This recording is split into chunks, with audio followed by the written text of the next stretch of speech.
네, 트럼프 행정부의 상징이자 가장 강력한 경제 무기였던 이 관세 정책이 바로 미국 최고 법원에서 그 존립 자체를 위협받고 있습니다.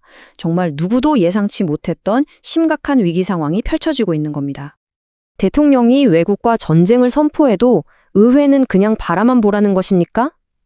아니, 이게 얼마나 심각한 상황이냐면요. 바로 이런 날선 질문이 법정에서 나왔습니다. 근데 놀라운 건 이 말을 한 사람이 바로 트럼프가 직접 임명한 보수 성향의 닐 고서치 대법관이었다는 거죠. 이 한마디가 지금 상황이 얼마나 심상치 않은지를 딱 보여줍니다. 그럼 대체 연방대법원에서는 무슨 일이 벌어지고 있는 걸까요? 지금부터 이 법적 논쟁의 핵심으로 들어가 보겠습니다. 쟁점은 아주 간단합니다. 대통령이 자기 권한을 넘어선 거냐 아니냐, 바로 이겁니다. 모든 문제의 시작은 바로 이 법 때문입니다. 국제비상경제권한법, 영어 약자로는 EEPA라고 하는데요. 이게 뭐냐면 1977년에 만들어진 법인데 국가에 비상사태가 생기면 대통령한테 수입품을 규제할 아주 강력한 권한을 주는 법이에요. 그러니까 트럼프는 우리 무역 적자 보는 거 이거 완전 비상사태야 라고 딱 선포해버리고 이 법을 근거로 전 세계에 관세를 매겼던 겁니다. 자, 이걸 보세요. 현재 미국 대법관은 총 9명인데 보수 성향이 6명, 진보가 3명으로 압도적으로 보수 우위죠. 심지어 그중 3명은 트럼프가 직접 뽑은 사람들입니다. 그럼 상식적으로 당연히 트럼프한테 유리한 판결이 나올 거라고 생각하잖아요? 그런데 여기서 정말 아무도 예상 못한 반전이 일어납니다. 비판의 목소리가 나온 곳이 다름 아닌 바로 이 보수 진영이었어요. 네, 세 번째. 예상 밖의 보수 진영 비판입니다. 트럼프가 철석같이 믿었던 보수 대법관들, 과연 그들의 입에서 어떤 의문들이 터져나왔을까요? 그 목소리를 한번 직접 들어보시죠. 존 로버츠 대법원장부터 시작해서 트럼프가 직접 임명한 베렛, 고사치 대법관까지 이건 뭐 진보 보수를 떠나서 다들 한마디씩 하는 분위기였습니다. 이들이 공통적으로 지적하는 핵심은 딱 하나였어요. 아무리 대통령이라도 어떻게 마음대로 아무 상품에나 관세를 매길 수 있느냐. 그건 헌법에 명시된 의회의 권한 아니냐. 바로 이겁니다. 자, 네 번째 이야기입니다. 그럼 만약에 대법원이 트럼프가 잘못했다 이렇게 판결을 내리면 어떻게 될까요? 이게 그냥 법적인 문제로 끝나지가 않습니다. 아주 그냥 천문학적인 돈 문제가 걸려 있거든요.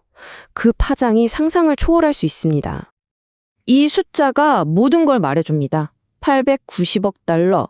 이게 최소 금액입니다. 패소할 경우 지난 10개월 동안 거둔 관세만 이 정도라는 거예요. 우리 돈으로 계산하면 거의 130조 원에 가까운 돈을 기업들한테 다시 토해내야 할 수도 있다는 얘기입니다. 전체 환불 규모는 이걸 훨씬 넘어설 걸로 보이고요.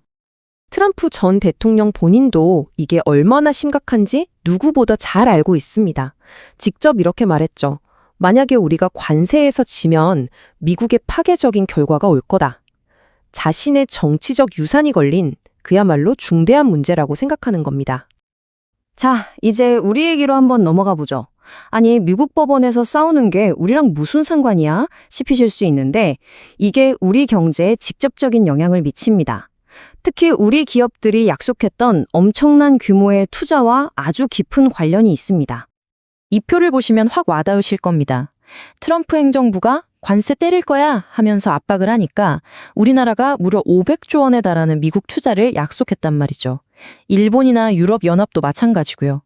그런데 애초에 그 관세 때릴 거야 라는 협박 카드 자체가 불법이었다면 이 모든 합의의 전제 조건이 그냥 허공으로 사라져버리는 겁니다. 우리나라와 맺었던 합의를 좀 더 자세히 뜯어보면요. 관세를 낮춰주는 대신에 우리가 3,500억 달러, 그러니까 500조 원에 달하는 대규모 투자를 약속한 거거든요. 근데 법원에서 대통령이 관세 매길 권한 원래 없었어 라고 땅땅땅 해버리면 이 합의의 근거 자체가 흔들릴 수밖에 없는 거죠. 재협상 얘기가 나오는 게 괜한 게 아닙니다. 마지막 6번째 이야기입니다. 트럼프는 아주 자신만만합니다. 만약에 저도 괜찮아, 나한텐 플랜 B가 있어 라고 말하는데요. 과연 그럴까요? 이 플랜 B라는 게 정말 효과가 있는 카드인지 한번 따져보겠습니다.